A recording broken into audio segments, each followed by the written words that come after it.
Liberty Nation with Tim Donner. What is the future of the American Republic? Today, we take on that lofty question with our latest B&B panel, the best and brightest, from LibertyNation.com, as we consider how the turbulence and upheaval of these last years has changed not only the hard reality on the ground, but our hopes and expectations for the future. Just how firm or fragile are the foundations of this constitutional republic? We'll focus on the baseline question of election integrity, without which a republic cannot stand. We'll examine the state of our institutions, which came under increasing fire during the Trump era. The live possibility of changes to the rules of Congress, which would make it much easier for the party in power to essentially cancel the minority party. And the question of whether this constitutional republic has morphed into an oligarchy, meaning rule by the few and powerful. And as always, we'll offer up fearless or perhaps fearful predictions of what we might expect over these next 2 to 4 years and beyond. Joining us is our power-packed B&B panel, the best and brightest, from LibertyNation.com. National columnist and Heartland correspondent Sarah Cowgill, socio-political correspondent Jeff Charles, and political columnist Joe Schaefer. And let's start with you, Joe, and the question of election integrity. We're not going to focus so much on what happened 4 months ago in election 2020, but on what can be done going forward to reverse the seemingly radical loss of confidence in our elections among tens of millions of people. What are the most immediate steps that can be taken, and what is the likelihood that such measures will be implemented by 2022 or 24? Well, I think it's two key words: state legislatures. Republicans who are rightly upset about what happened in 2020 don't want to see it happen again. You're not going to get concrete action out of the Republicans in the U.S. Congress.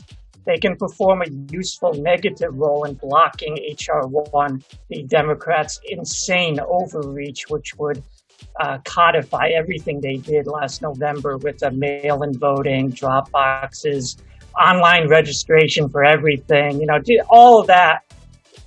The U.S. Congress has a role in blocking that, but if you want to affect real change, it's going to happen in the state legislatures, and we're already seeing it. It's no surprise that Florida and South Dakota, with its two prominent governors that are considered rising stars in the Republican Party, have voiced their concern with this. Georgia, which saw, and this was very good for the America First people who want this change, the Republican establishment got burned with that special election, where all those measures that hurt Donald Trump in November, well, it hurt them with the special elections. They lost 2 of their senators on January 5. So Georgia is motivated to enact just logical, meaningful electoral integrity change. So all the real action is going to happen in the state legislatures. This is a very good sign for America First people that do nothing. Congress is not involved here. We're going to have real action on the state level, and I think meaningful change can happen there. So, Jeff, to you, and to what extent do you think will the steps necessary to restore the perceived integrity of elections need to occur, as Joe said, at the state level as opposed to the federal level? Or is the federal government of today doing its best to usurp the sovereignty of individual states to determine their own laws on voting?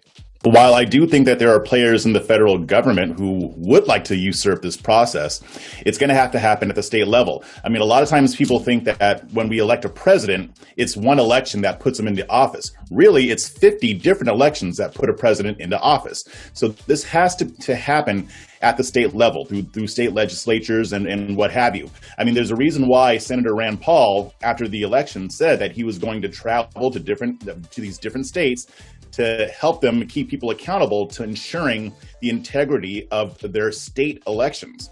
So yes, this definitely will be a state level a process, but you already see the pushback from Democrats in these states. But I do think that, as Joe said, this is a positive sign for the non-establishment America First crowd. We know that the Republican elites in Congress aren't going to do much about this. And I think that's going to have other ramifications going forward. So I do think it'll get better. I think it's going to be a slog. It's going to be an outright brawl to get it done. Not a literal brawl. I'm not inciting violence. I'm just saying that this is going to be a fight. So, yeah, I think that's what's going to be coming up down the pike. So, Sarah, out in the heartland, do people believe that their own disbelief at the outcome of the 2020 election is a harbinger of more inexplicable outcomes, or unique to any election involving an explosively controversial figure like Donald Trump? Frankly, I think what you're going to be seeing soon enough in red states in the middle of America is they're receding into the background. I hear all the time, emails, random casual conversations that, they don't trust the election, so why vote? So I think we're going to see a mass exodus from even participating in the voting process, at least from a red state's point of view.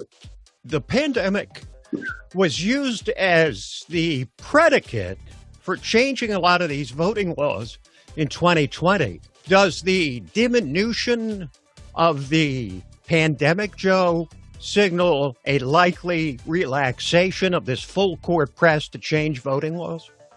Well, for those of us who think the pandemic was just something to be manipulated all along, they'll just come up with another crisis when necessary. And this is all manufactured crisis to enact what they want. They got what they want, which is Biden in the White House. And the important thing is the pushback. Like Jeff said, like I said, it's not going to happen from Congress. Mitch McConnell is not going to be leading the red wall against the Biden administration, which he is far more aligned with than he ever was to Donald Trump's America First movement. I think the smartest move by Trump here, and I really hope he does it, is to, he's got this giant sun ball of energy. Shine that on the states. Let the Republican Congress just wither in the shade of his lack of attention for them, and focus on individual state assembly members as state senators who are leading the charge to enact this legislation. It performs two things. It helps get these election integrity measures that are needed in, and it helps cultivate future United States senators, United States House members. So he's killing two birds with one stone.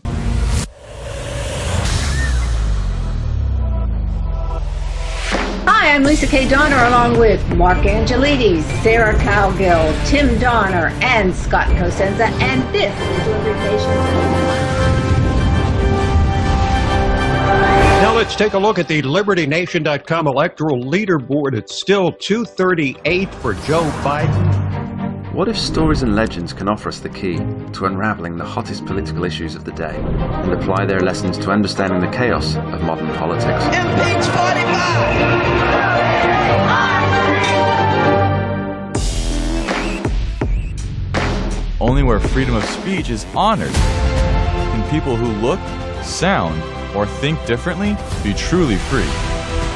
If you're discussing something that's difficult, the probability that you're not going to offend each other is zero. President-elect of the United States of America, Donald Trump.